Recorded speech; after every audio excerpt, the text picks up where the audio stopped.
자, 이번 시간은 이제 편관의 어떤 육친적인 개념에 대해서 좀 알아볼까 합니다. 편관.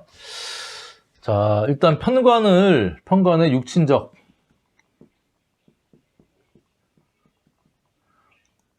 관계 의미를 좀 알아보면 먼저 좀 여성분을 기준으로 좀 알아보도록 할게요. 자, 일단은 여자분한테는 남자라는 의미, 거기에서 또 이제 치우쳤으니까 나쁜 남자 또는 애인. 우리가 흔히 애인이라고 하면 결혼하지 않은 분들은 애인이면 그냥 남자친구, 여자친구 개념이지만, 여기서 애인이라고 하면 결혼을 한 상태에서 배우자 외에 갖게 되는 이성 친구를 제가 이제 말씀을 드리는 겁니다.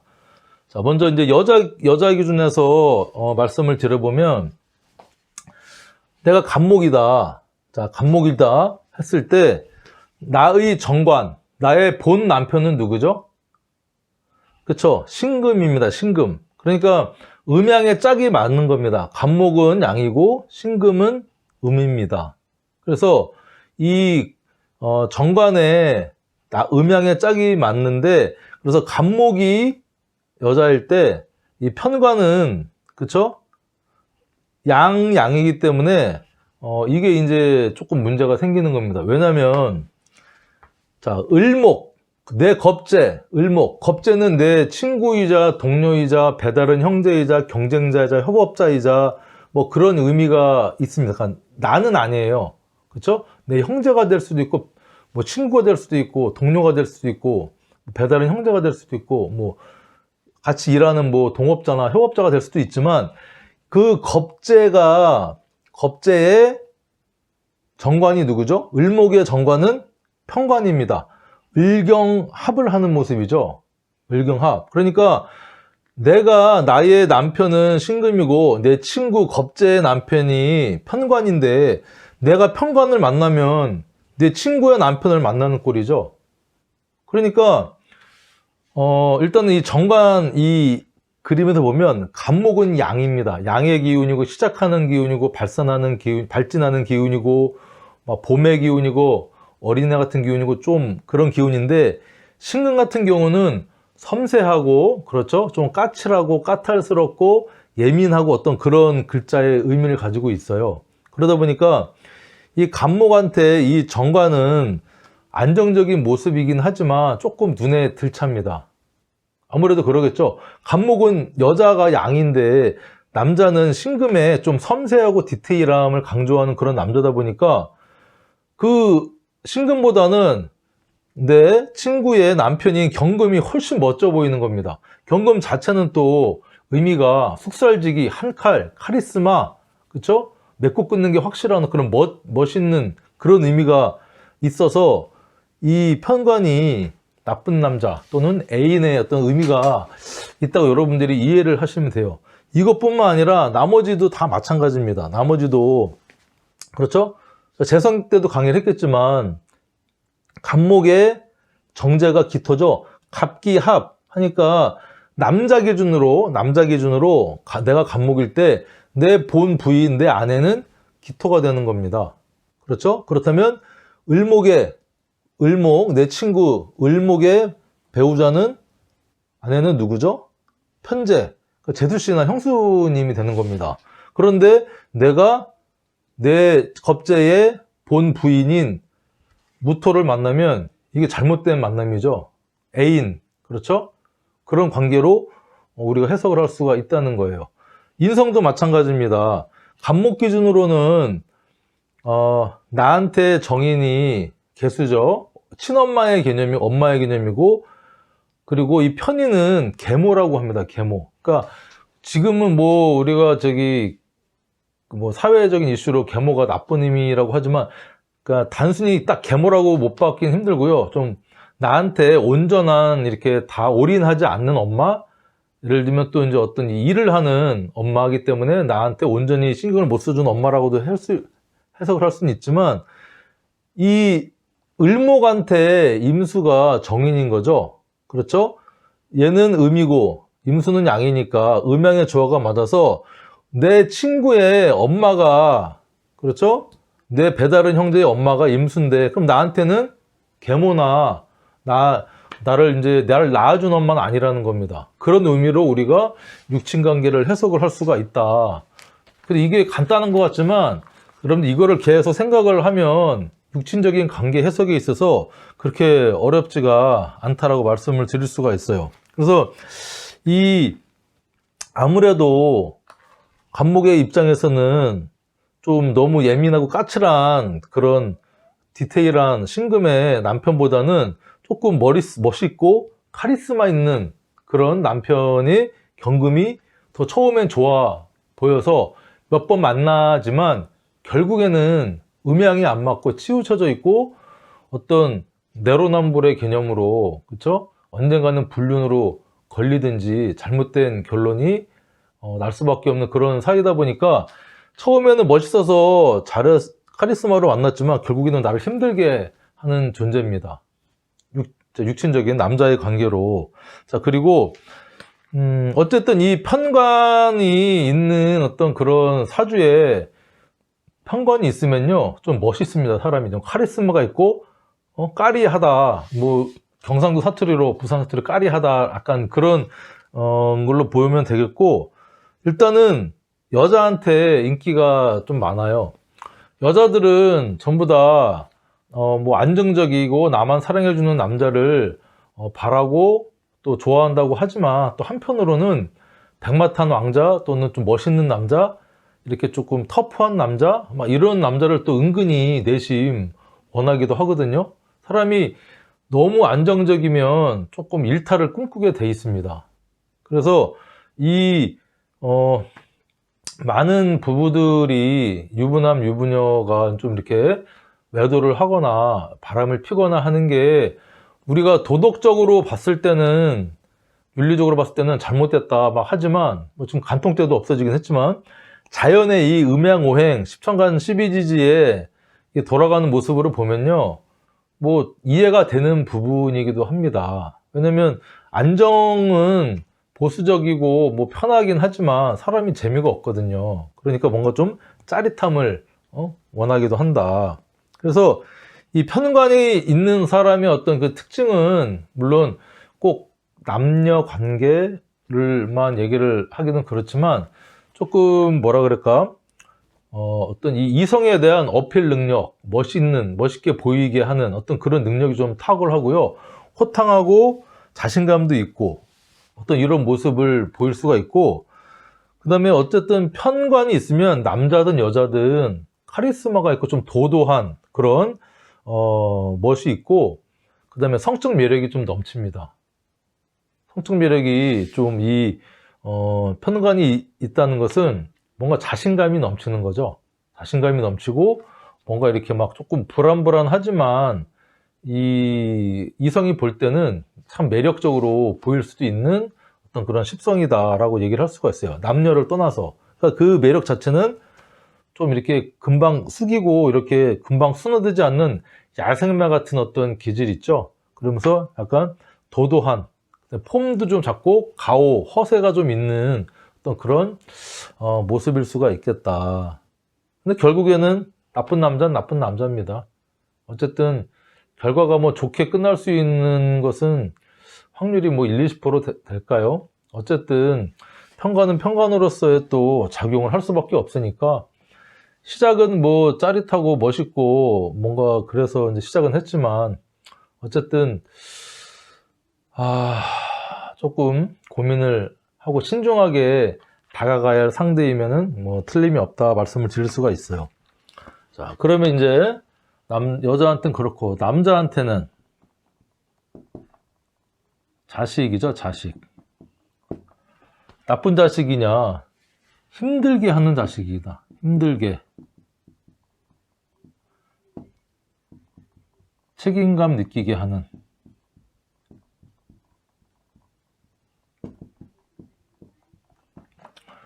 자, 왜냐면 요 이제 그림을 보면 내가 남자다. 남자라고 했을 때 내 부인이 누구죠? 갑기 앞에서 정제가 십성적으로는 내 본 부인, 내 아내, 음양이 짝이 맞는 상대, 이성을 얘기를 하는데,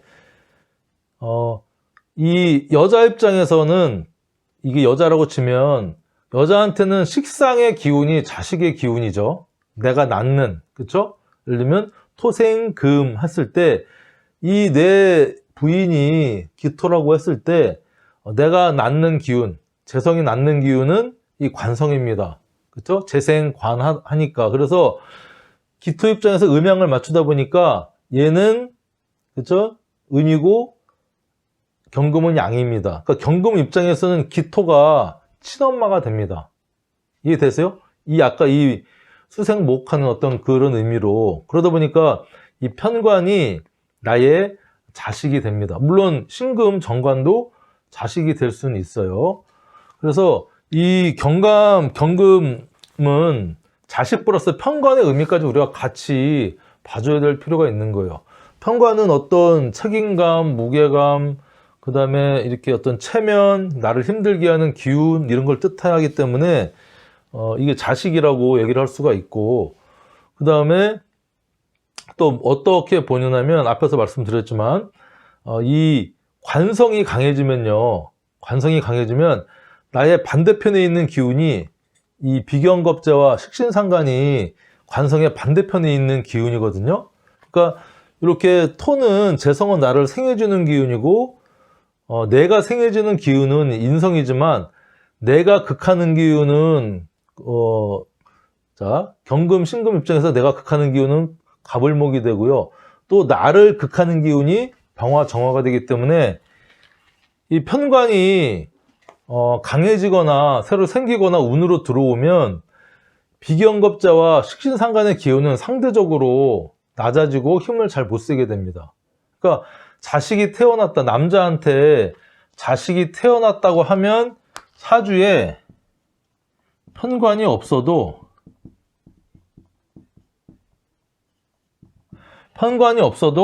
편관 기운이 생성된 거나 마찬가지입니다. 자식이라는 기운이 관성, 특히 편관의 기운이니까. 그러다 보니까 편관의 의미 중에는 책임감이 있고요.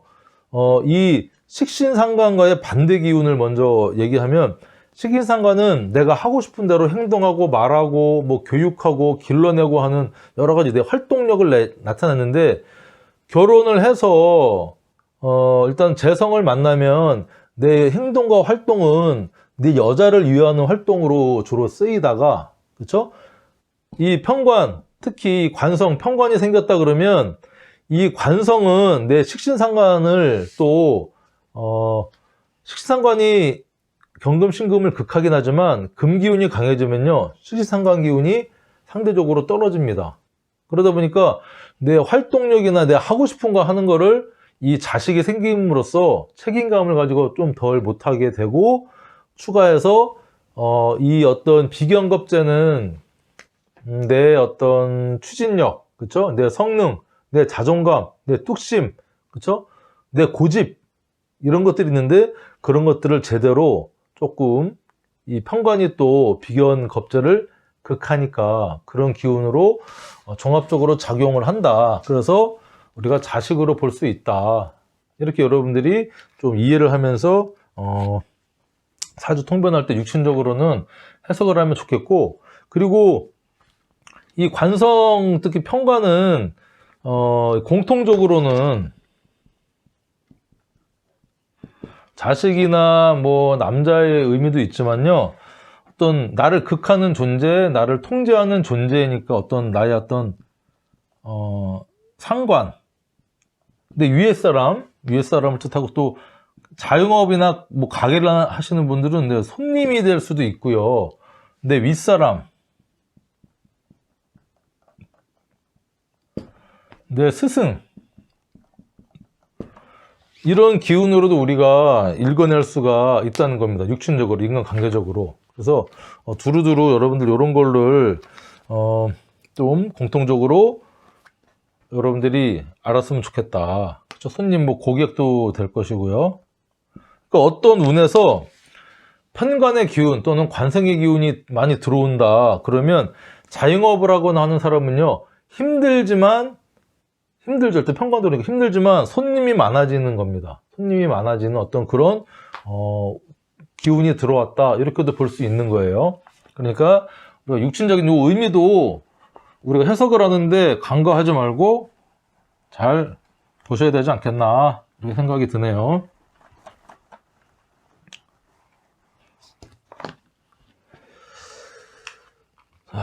그래서 육신적인 의미까지 이제 설명을 드렸고,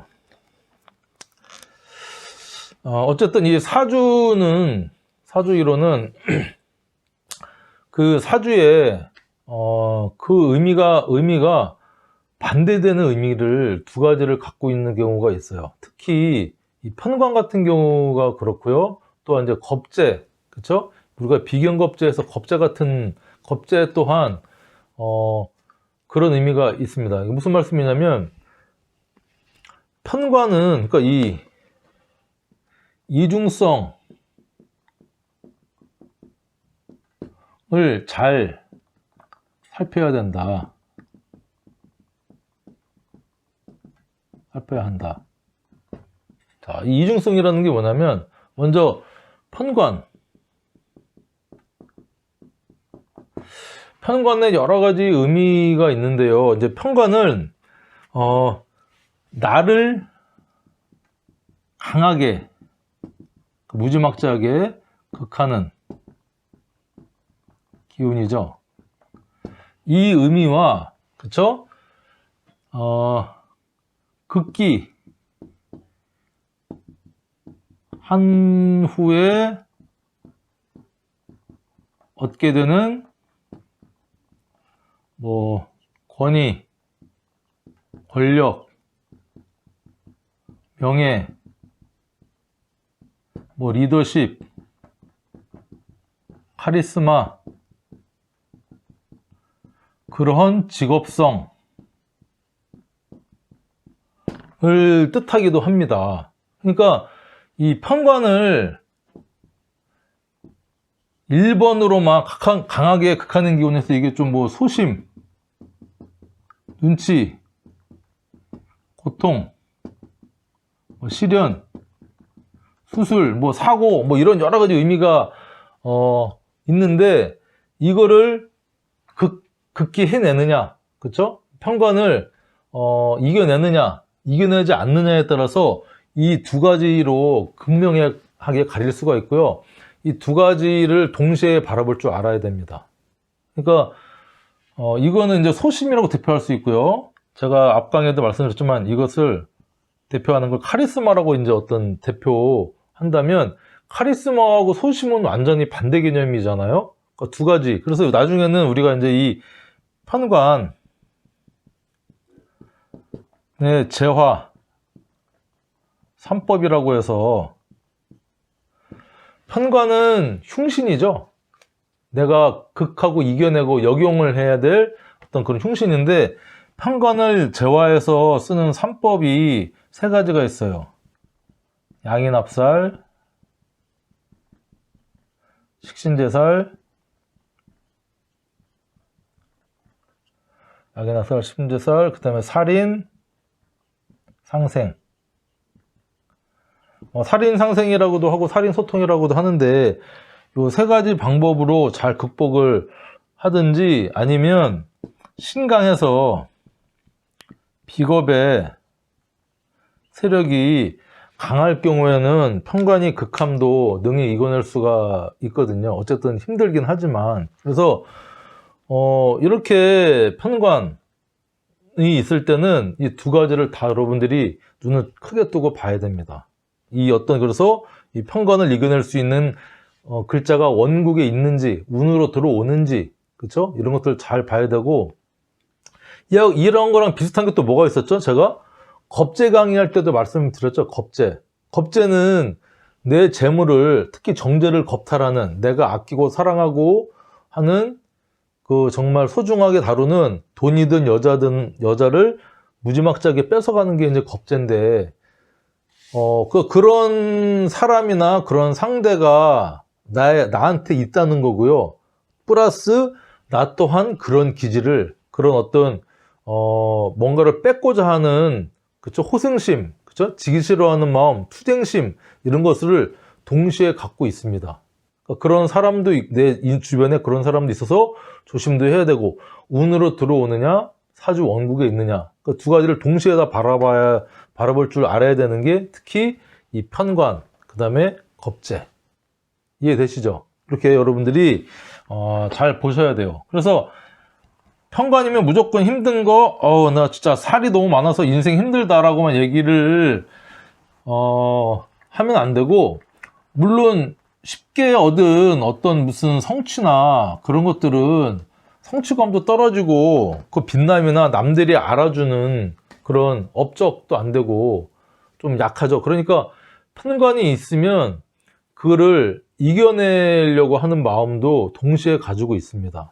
그게 이제 뭐 운이든 다른 글자에서 받쳐주면 이게 잘 쓰여서 쓰일 수도 있겠지만, 그렇지 못한 경우는 큰 어떤 병마에 걸리거나 천재지변을 당해서 완전 인생이 꼬꾸라지거나, 그다음에 너무 힘든 직장이나 이런 데 다니면서 소심해서 스트레스, 우울증 걸리거나 또 그렇게 살 수도 있고요. 아니면 어떤 뭐 법관이나 검사로서 진짜 카리스마 있게 살 수 있거나, 식신제사라는 사주다 그러면 서방관이다 그럼 사람 살려내고 불 끄고 하는 어떤 이 사건 사고를 해결하는 해결사 역할도 할 수 있는 그런 게 이제 편관의 이중성이라고 할 수 있어서, 이 사주를 바라볼 때는 늘 장점과 단점, 음과 양이 공존한다. 그리고 여러분들이 잊으시면 안 돼요. 잊으시면 사주 공부가 산으로 가게 됩니다.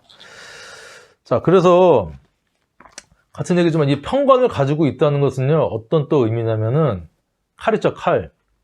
칼을 내가 이게 품고 있다는 얘기입니다. 칼을. 그러니까 사주에서 칼을 안 품고 있는 사람도 있어요. 그렇죠? 근데 이 칼을 품고 있다는 것은 내가 이 칼을 휘둘러서 다른 사람들을 제압하거나 할 수도 있고요. 이 칼이 나의 어떤 심장을 찌르든지 내 장기를 찔러서 내가 그 칼에 당할 수도 있다. 그런 의미를 두 가지를 다 갖고 있다는 거예요. 그래서 또 이제 우리가 이 편관을 사주 옛날 이렇게 강의나 책 보면은 호랑이라고 표현을 합니다. 호랑이. 백호대사라고는 다른 거고요. 호랑이라고 표현을 하는데, 이 호랑이라고 불리는 것은 뭐냐면, 편관이 뭐 칼을 갖고 있는 거나 호랑이가 주변에 있다는 겁니다. 그러면 늘 어떤 위험성, 힘든, 눈치 막 이런 거를 봐야 되는 거죠. 하지만 내가 그 호랑이를 제압을 해서 등에 올라타서 마음대로 막 다루게 되는 어떤 경지까지 오르면요, 그 과정이 쉽진 않겠죠. 편관을 극복을 해야 되는 조건이 따릅니다. 그렇게 되면 남들이 보통 사람으로 안 보죠. 와, 진짜 이 우러러 볼 것이고, 호랑이를 다룰 줄 아는 사람은 정말 리더로서, 보스로서 어떤 그런 기질을 갖고 있다고 보게 되는 것이고, 하지만 이제 편관이 있어서 호랑이까지 제압을 할 정도면 그 사람이 호락호락하거나 만만한 사람은 아니겠죠. 성격이 좀 포악할 수도 있고, 그렇죠? 되게 공격적일 수도 있고, 그런 의미가 있어서 이 편관을, 이제 호랑이나 이 칼을 내가 정말 잘 다루고, 그렇죠? 전장에 나간 장수가 이 칼을 잘 다뤄서 적군을 다 섬멸시키고 이겼을 때는 그 명예는 하늘을 찌릅니다. 이루 말할 수가 없는 거예요. 하지만 그 칼을 들고 있으면서 칼싸움을 해서 다른 칼에 맞을 확률이 높은 거죠. 그렇죠? 군인이나 경찰, 뭐 전쟁에 나가서 총칼을 다루는 사람은 총칼에 당할 확률도 훨씬 높은 거고요. 하지만 그거를 이겨냈을 때는 그만한 성취감, 그만한 권력, 그만한 권위, 그만한 자존감, 그렇죠? 그만한 명예, 하늘을 찌를 듯한 그런 이름, 브랜드, 내 깃발을 높이 꽂을 수 있는, 그렇죠? 그런 것들을 우리가 이제 지닐 수가 있겠다. 이렇게 여러분들이 양면성을 가지고 있다라고 이해를 하셔야 돼요. 그래서 이 편관은 진짜 제압을 해야 됩니다. 제압. 그리고 지금 제가 이제 중간중간에 편관을 살이라고도 합니다. 살. 아시겠지만 이제 한자로 쓰면은 죽일 살이죠. 죽일 살. 아주 끔찍한 글자죠. 딱 보기에도 섬찟한 글자인데, 우리가 이제 칠살이라고 합니다. 칠살. 칠살은 나를 극하게 친다 해서 칠살이 아니고요. 이제 이렇게 칠살. 일곱 번째 있는 어떤 그런 나를 강하게 치는, 그쵸? 살의 기운이라고 해서 오죽했으면 살이라고 했겠나요? 그리고, 또 이제 뭐, 한간에는 재화되면 편관이라고 불리고, 재화 안 되면 살이라고 한다. 뭐 칠살이든 살이든 한다라고 하는데, 뭐 그냥 이렇게 아셔도 좋고요. 그냥 뭐 편관, 살, 칠살, 큰 의미는 없는 것 같아요. 그냥 편관하면 살, 칠살을 얘기하는구나. 그래서 이 갑목이 있으면요, 갑을, 병정, 무기, 경신, 임계 이렇게 있잖아요. 그럴 때 자, 칠살이라는 의미가 일곱 번째 나를 치는 어떤 그런 글자거든요. 그러니까 1, 2, 3, 4, 5, 6, 7, 8, 9, 10이라고 했을 때 갑목 기준으로 하나, 둘, 셋, 넷, 다섯, 여섯, 일곱 경금이 칠살이 되는 거죠. 그렇죠? 그리고 을목한테는 요 신금이 칠살이 되는 것이고요.